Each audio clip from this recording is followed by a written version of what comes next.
Hello friends, astrology a way to reality channel में एक बार फिर से आपका स्वागत है। दोस्तों, हमारी महादशा की श्रृंखलाओं को आगे बढ़ाते हुए आज हम बात करेंगे सन यानी कि सूर्य की महादशा के बारे में।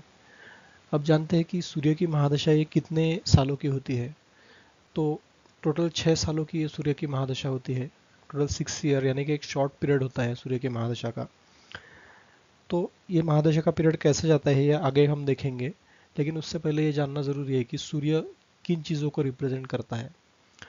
सूर्य ये हमारी जो आकाश मंडल है, हमारी जो एक प्लेनेटरी सिस्टम है, उसका एक मेन एक तारा करके एक मेन सबका लीडर इस तरह से वो सबको चला रहा है, क्योंकि वही सब सब सारे ग्रहों को एनर्जी देता है और वो एक लीडर करके हमारे सिस्टम में मौजूद है।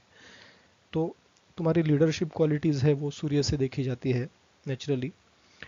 तुम्हारा जो ईगो है, तुम्हारा जो मान सम्मान है, या तुम्हारी जो एक बात कहने का तुम्हारा जो ढंग है, तो उससे सूर्य रिप्रेजेंट करता है तुम्हारे ईगो को। और सूर्य एक दृढ़ता को भी रिप्रेजेंट करता है कि तुम अपनी बात को किस वे से रिप्रेजेंट करते हो, कितने स्ट्रांगली रखते हो। दैट इज रिप्रेजेंटेड बाय सन। बाद में तुम्हारे पिताजी की जो एक हेल्थ है, उसका भी रिप्रेजेंटेशन सूर्य करता है। तुम्हारे लाइफ में पिताजी का कैसा सपोर्ट रहेगा, तुम्हारे फादर का कैसा सपोर्ट रहेगा, उनकी हेल्थ कैसी रहेगी, वो तुम्हारे भाग्य में कितना सहयोग करेंगे, तुम्हारे लाइफ में उनका कैसा योगदान रहेगा, वो एक सन रिप्रेजेंट करता है। उसके बाद सबसे इम्पोर्टेंट तुम्हारा सोल, मतलब तुम्हारा जो अंतरात्मा है, आत्मा है, तो उसे भी सूर्य रिप्रेजेंट करता है। तुम्हारे बॉडी फिजिक, तुम्हारी जो फिजिक है, तुम्हारी हेल्थ जो है, उसको भी कहीं ना कहीं सूर्य रिप्रेजेंट करता है। और सूर्य सबसे इम्पोर्टेंटली गवर्नमेंट जॉब का कारक माना जाता है, गवर्नमेंट अथॉरिटी का कारक माना जाता है, क्योंकि हमारे प्लानिटरी सिस्टम में भी वो एक प्रकार से लीडर है जो सबको चला रहा है। तो एडमिनिस्ट्रेटिव काम जो होते हैं गवर्नमेंट जॉब्स में, गवर्नमेंट जॉब में उच्च पोजीशन जो होती है, जो सबको मैनेज करते हैं, 3-4 डिपार्टमेंट को एक साथ अगर कोई हैंडल कर रहा है, तो उसकी कुंडली में देखना चाहिए कि सूर्य की महादशा चल रही है क्या। तो इन सब चीज़ों को सूर्य रिप्रेजेंट करता है। अब हम जानते हैं कि सूर्य के मित्र कौन कौन है। तो सूर्य के मित्र है, एक तो चंद्र एक है, बुध है, जुपिटर यानी कि गुरु है, और मंगल। तो ये चारों ग्रह जो है वो सूर्य के अति मित्र है। तो जब कभी इनके राशियों में सूर्य आएगा तो वो अच्छा फल देगा, या सूर्य की महादशा में इन ग्रहों की अंतर्दशा आएगी तो वो अच्छा फल देने लायक रहेगी, प्रोवाइडेड कि सूर्य में कई डिग्री वाइज बलाबल होना चाहिए, और जो जिस राशि में वो प्लेस्ड है उस राशि के स्वामी में भी बलाबल होना चाहिए। वो degree wise 15 degree, 14 degree, 7-8 degree के ऊपर ही होना चाहिए। अगर वो 1-2 डिग्री रहता है, 29-30 डिग्री रहता है, तो उसमें बल कम हो जाएगा। रिजल्ट आपको मिलेंगे, अच्छे रिजल्ट ज़रूर मिलेंगे, लेकिन उनका जो परसेंटेज रहेगा वो परसेंटेज कम हो जाएगा वो केस में, अगर डिग्री वाइज बलाबल नहीं है तो ये इम्पोर्टेंट बातें है सूर्य की महादशा में। अब जानते हैं कि सूर्य की महादशा कब आएगी। यदि किसी का जन्म नक्षत्र या चंद्र जिस नक्षत्र में है, अगर वो नक्षत्र कृत्तिका है, उत्तराषाढ़ा है, या उत्तरा फाल्गुनी, ये 3 नक्षत्रों में से कोई नक्षत्र है, तो वो सूर्य के नक्षत्र माने जाते हैं। तो फिर इंसान का जो जन्म होगा वो सूर्य की महादशा में होगा। उसमें कौन सा चरण है उसका देख के हम लोग वो, वेदर इट्स 6 ईयर्स या 5 ईयर्स, 4 ईयर्स, 3 ईयर्स, वो चंद्र का जो चरण रहेगा उस पर वो डिपेंड रहेगा। लेकिन मैक्सिमम 6 साल तक इसकी सूर्य की महादशा रहती है। तो सूर्य की महादशा में कैसे फल रहेंगे, वो एक शॉर्ट में हम इस पे बताते हैं कि सूर्य अगर तुम्हारी कुंडली में मेष राशि में है, अगर वो 6, 8, 12 में प्लेस नहीं है, तो डेफिनेटली सूर्य बहुत अच्छा फल देगा। अगर वो सेंटर में से किसी स्थानों में है, यानी कि first house, fourth house, seventh और 10th हाउस, तो उस केस में सूर्य तुमको गवर्नमेंट जॉब कंफर्म करा देगा। और जब कभी भी सूर्य की महादशा आएगी तो तुम्हारा गवर्नमेंट जॉब में प्रमोशन होना ये एक तय बात हो जाएगी। तो उसके बाद तृतीय स्थान भी सूर्य का एक अच्छा स्थान है। उसमें एक दिक्कत होती है कि तुम्हारे भाई बहनों के ऊपर तुम अपना ईगो दिखाते हो, या फिर भाई बहनों के ऊपर तुम वर्चस्व तुम्हारा रहता है वो केस में, क्योंकि छोटे भाई बहनों का रिप्रेजेंटेशन 3rd हाउस से होता है। लेकिन वो केस में तुम्हारा पराक्रम उच्च कोटि का रहेगा। तुम अपना कार्य करने के लिए किसी भी पराक्रम के हद तक जाओगे, कोई भी कार्य करने से आप हिचकिचाहट महसूस नहीं करोगे, और सबसे इम्पोर्टेंट शत्रु के ऊपर आप प्रभावी रहोगे। तो अगर थर्ड हाउस में सूर्य है तो थर्ड हाउस काफ़ी इंपॉर्टेंट है सूर्य के लिए। वो केस में इंसान की बॉडी फिजिक भी बहुत अच्छी होगी, क्योंकि तीसरे हाउस में सूर्य को बल मिलता है। उसके बाद अगर दशम स्थान में सूर्य है तो करियर रिलेटेड हम बात करते हैं कि करियर में काफ़ी अच्छा ग्रो करेगा इंसान। हालांकि पिता की हेल्थ को थोड़ा कम ज़्यादा रखेगा वो, क्योंकि वो पिता का भी स्थान होता है 10th हाउस। लेकिन एडमिनिस्ट्रेशन में अच्छी पोजीशन देना, गवर्नमेंट जॉब देना, और अगर बिजनेस करते हैं तो उसमें भी काफ़ी आगे जाना, पिता से रिलेटेड बिजनेस करना और उसमें आगे जाना, ये योग सूर्य दशम हाउस में देते हैं। एकादश हाउस में काफ़ी लाभ कराने वाले सूर्य होते हैं। तो ये सब एक जनरल जानकारी हो गई सूर्य के बारे में। यही अगर सूर्य नीच का होता है, शुक्र की राशि में तुला में होता है, तो तुला में सूर्य नीच का होता है, तो वो केस में इसके एग्जैक्टली अपोजिट फल मिल सकते हैं। ये कि गवर्नमेंट में अगर आप जॉब में हो और सडनली सूर्य की महादशा शुरू हो जाएगी, तो वो केस में पदोन्नति होने से जगह उल्टा तुम्हारा मतलब तुम डिमोशन तुम्हारा हो जाएगा, अच्छे एडमिनिस्ट्रेटिव पोजीशन में रहोगे, और सूर्य की महादशा जैसी चलेगी तो आपका डिमोशन भी हो सकता है, आपके बॉडी में प्रॉब्लम आ सकते हैं, आपके हेल्थ में प्रॉब्लम आ सकते हैं, आपके पिता के रिलेटेड हेल्थ प्रॉब्लम पिता को भी हो सकती है, तो पिता के साथ आपके रिलेशन अच्छे नहीं हो, ऐसा भी हो सकता है वो 6 साल के पीरियड में। तो सूर्य की पोजीशन कैसी है, मित्र राशि में है, उच्च के है या नीच के है या शत्रु राशि में है, वो देख के उसका प्रेडिक्शन करना चाहिए। अब जानते हैं कि सूर्य की जो महादशा है वो अलग अलग सूर्य के अंतरदशाओं में कैसा फल देती है 6 साल में। तो सूर्य की महादशा में जब पहला अंतर रहेगा वो सूर्य का ही रहेगा। कोई भी प्लैनेट अगर शुरू में होता है तो पहले उसका ही अंतर स्टार्टिंग में होता है। तो सूर्य की महादशा जैसी स्टार्ट हुई तो उसके अंतरदशा में पहले सूर्य की अंतरदशा आएगी। जैसे कि हमने पहले भी देखा है कि जब कोई ग्रह की महादशा में उसी ग्रह की अंतरदशा आती है तो पूर्ण तरह से वो अच्छा फल देने वाला नहीं होता है, उसमें कहीं ना कहीं थोड़ी बहुत कमी रहती है। वेदर कितना भी अच्छा प्लेस्ड वो रहे, लेकिन वो 100% अच्छा फल उसमें उस पीरियड में नहीं मिल पाएगा। एक जनरल सा रूल है। तो सूर्य की महादशा में सूर्य की अंतरदशा आती है तो डेफिनेटली सूर्य अगर अच्छा प्लेस्ड है, जैसे कि फॉर एग्जांपल इस कुंडली में सूर्य अपने ही राशि में सिंह में बैठा है, तो एक इसमें अगर सूर्य की महादशा आएगी तो पर्सनैलिटी में अच्छा लुकआउट लाएगा, पर्सनैलिटी बोल्ड बनाएगा, तुम्हारा एक अच्छा एक सेल्फ रिस्पेक्ट और ईगो वाली पर्सनैलिटी आपकी रहेगी, जो कि दूसरों पर एक अच्छा प्रभाव जमाने में कारणीभूत हो जाएगी। और ओवरऑल एडमिनिस्ट्रेशन के आप लीडर हो गए इस पीरियड में, और गवर्नमेंट में अच्छी पोजीशन आपको मिलेगी, या एडमिनिस्ट्रेटिव जॉब में आप एक लीडर की तरह काम करोगे। और साथ ही साथ तुम्हारे पिता का भी हेल्थ इस केस में इस पीरियड में अच्छा रहेगा, पिता तुमको सपोर्ट करेंगे, और ओवरऑल जो पीरियड रहेगा वो काफ़ी अच्छा जाएगा। वही अगर सूर्य नीच का है, या फिर सूर्य अगर कुंभ राशि में है, कुंभ राशि में सूर्य का बल कम हो जाता है। हालांकि मकर राशि जो है शनि की, उसमें सूर्य न्यूट्रल फल देता है, और क्योंकि शनि सूर्य का शत्रु है तो कुंभ राशि में सूर्य का इतना अच्छा फल नहीं मिलेगा। तो वो केस में फिर सूर्य को बल देने के लिए कुछ उपाय सूर्य के करने पड़ेंगे, तब जाके हमको निगेटिव इम्पैक्ट कम हो जाएंगे, ऐसा हम कह सकते हैं। बात करते हैं सूर्य में चंद्र की जो अंतरदशा आएगी उसमें कैसा फल रहेगा। तो चंद्र की अंतरदशा में चंद्र ये सूर्य का मित्र ही है, और अगर चंद्र कहीं अच्छा प्लेस्ड है, चंद्र अगर 6, 8, 12 में नहीं है या नीच राशि में नहीं है, तो चंद्र की अंतरदशा में बहुत अच्छा फल मिलेगा। चंद्र की अंतरदशा में आपकी चंद्र क्योंकि माता को भी रिप्रेजेंट करता है, तो वो केस में माता की हेल्थ अच्छी रहना, माता से अच्छे रिलेशन बनना, माता पिता दोनों से, और सुख प्राप्ति होना, धन लाभ होना, ये काफ़ी अच्छे योग इसमें बन जाएंगे।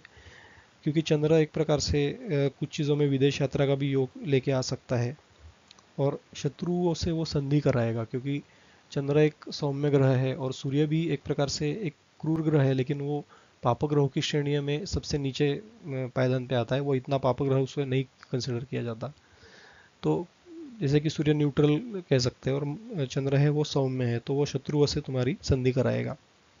वही उल्टे परिणाम मिलेंगे अगर चंद्र अच्छा प्लेस्ड नहीं है, तो शत्रुओं से भय दिलाने वाला चंद्र रहेगा फिर वो केस में, और वो मेंटल टेंशन स्ट्रेस लाने वाला होगा। तो चंद्र की पोजीशन देखना बहुत आवश्यक है। बात करते हैं सूर्य में मंगल की अंतर्दशा, सूर्य की महादशा में। तो मंगल की अंतर्दशा ये अच्छे फल देने वाली ज़रूर होगी, क्योंकि सूर्य और मंगल एक दूसरे के मित्र है। तो नाना प्रकार के लाभ हो सकते हैं, मान सम्मान को मिलेगा, सम्मान में बढ़ोतरी मिलेगी, नौकरी में पदोन्नति निश्चित हो जाएगी, क्योंकि मंगल जो है वो सूर्य का मित्र है और मंगल और सूर्य की शक्ति एक एनर्जी की तरह काम करती है। और मंगल बहुत अच्छे तरीके से प्लेस्ड है, या फिर जो कुंडली का स्वामी है उससे मंगल की मित्रता है और सूर्य की भी मित्रता है। तो वो केस में वो डेफिनेटली जॉब में प्रमोशन देने के योग बना देगा और शासन से यानी कि गवर्नमेंट से काफ़ी सारे लाभ वो लाएगा। और वही मंगल अगर नीच का है या फिर शत्रु राशि में है तो उन फलों में कहीं ना कहीं कमी आ जाएगी। हालांकि ये निगेटिव फल तो नहीं देगा क्योंकि वो सूर्य का मित्र है, लेकिन अच्छे फलों में कहीं ना कहीं कमी हम देखने को हमको मिलेगी मंगल की अंतर्दशा में। उसके बाद राहु की अंतर्दशा आएगी सूर्य में, सूर्य की महादशा में। तो राहु की अंतर्दशा कैसा फल देगी? राहु क्योंकि एक प्रकार से इल्यूजन बनाता है, वो एक प्रकार से शंका कुशंका निर्माण करता है। तो इंसान के माइंड में भय आना, शंका आना, नाना प्रकार की इसमें कन्फ्यूजन हो जाना डिसीजन में, और नाना प्रकार की व्याधि, धन का नाश इत्यादि योग ये राहु के अंतर्दशा में जरूर होगा। राहु अगर अच्छा प्लेस्ड है, लगन से उसकी मैत्री है, तो कहीं ना कहीं इन बुरे प्रभाव में कमी जरूर आएगी। और राहु अगर एकादश भाव में है तो वो एकादश भाव वाला राहु धन लाभ भी कराने वाला होगा, लेकिन पूरी तरह से अच्छे फल राहु के अंतर्दशा में नहीं मिलेंगे। इंसान के ईगो पर ठेस आ सकती है, इंसान को अपमान वगैरह भी झेलना पड़ सकता है। तो एक प्रकार से गवर्नमेंट में भी डिमोशन होने के चांसेस ही इस पीरियड में रह सकते हैं, अचानक से जॉब छूटना ऐसा भी हम कह सकते हैं, क्योंकि राहु जो फल देता है वो अचानक से सडन फल देता है। तो ऐसे भी योग इसमें बन सकते हैं। अगर राहु कहीं ना कहीं बुरा प्लेस्ड है तो राहु के उपाय इसमें करने चाहिए। बात करते हैं सूर्य की महादशा में गुरु की अंतर्दशा की। तो गुरु की अंतर्दशा इसमें बहुत अच्छा फल देगी, क्योंकि गुरु भी सूर्य का मंगल की तरह मित्र है। स्वस्थ शरीर रहेगा, क्योंकि गुरु तुम्हारे को एक बॉडी में अच्छा पॉजिटिव एनर्जी लाने वाला ग्रह है, वो देव गुरु है। और सूर्य बॉडी फिजिक को रिप्रेजेंट करता है, तुम्हारे सोल को रिप्रेजेंट करता है। तो सोल और बॉडी बहुत स्ट्रांग रहेगी, मतलब शरीर स्वस्थ रहेगा, लाभ प्राप्ति जरूर होगी। और क्योंकि गुरु जो है वो धार्मिक कर्म को भी रिप्रेजेंट करते हैं, तो धर्म कार्यों में इसमें रुचि लेगा इंसान ये पीरियड में, और जॉब में प्रमोशन भी मिलना तय हो जाएगा। वही कुछ फलों में कमी आ जाएगी अगर गुरु नीच राशि में है या फिर गुरु डिग्री वाइज उनमें बलाबल कम है, तो इन अच्छे फलों में कमी जरूर हमको देखने को मिलेगी। शनि की अंतर्दशा कैसा फल देगी सूर्य की महादशा में, वो देखते हैं। क्योंकि शनि और सूर्य के मित्र तो नहीं है, वो एक प्रकार से सम या फिर शत्रु हम उसे कहेंगे। तो इसमें राजभोग भंग हो जाएगा, भाई बंधुओं से वियोग जरूर होगा, और शरीर जो है तुम्हारा थोड़ा वीक हो जाएगा, कुछ छोटी मोटी शरीर में पीड़ाएं जरूर हो सकती है। पित्त भय भी, पित्त के भी मतलब विकार जड़ सकते हैं, राज्य भय रहेगा, बंधुओं को कष्ट भी हो सकता है, और व्यय के भी योग इसमें बन सकते हैं। तो एक ओवरऑल ये थोड़ा सा चैलेंजिंग पीरियड रहेगा, क्योंकि शनि जस्टिस भी तुम्हारे साथ करते हैं, तो वो तुम्हें शायद कुछ तकलीफ, हार्ड वर्क, मेहनत ये सब बढ़ा के फिर धीरे धीरे तुमको अच्छे फल दे, ऐसे भी योग इसमें हम देखे जा सकते हैं। खास करके जब शनि उच्च के होते हैं तो तुमसे मेहनत तो करवाएंगे, लेकिन तुम्हें उसके रिजल्ट भी देंगे, अच्छे फल जरूर देंगे। और इन फलों में बढ़ोतरी आ जाएगी बुरे फलों में, अगर शनि जो है वो निगेटिवली प्लेस्ड हो तो। बाद में देखते हैं कि बुध की अंतर्दशा इसमें क्या फल देती है सूर्य की महादशा में। तो बुध की अंतर्दशा ये अच्छा फल देगी, क्योंकि बुध जो है वो सूर्य का मित्र है।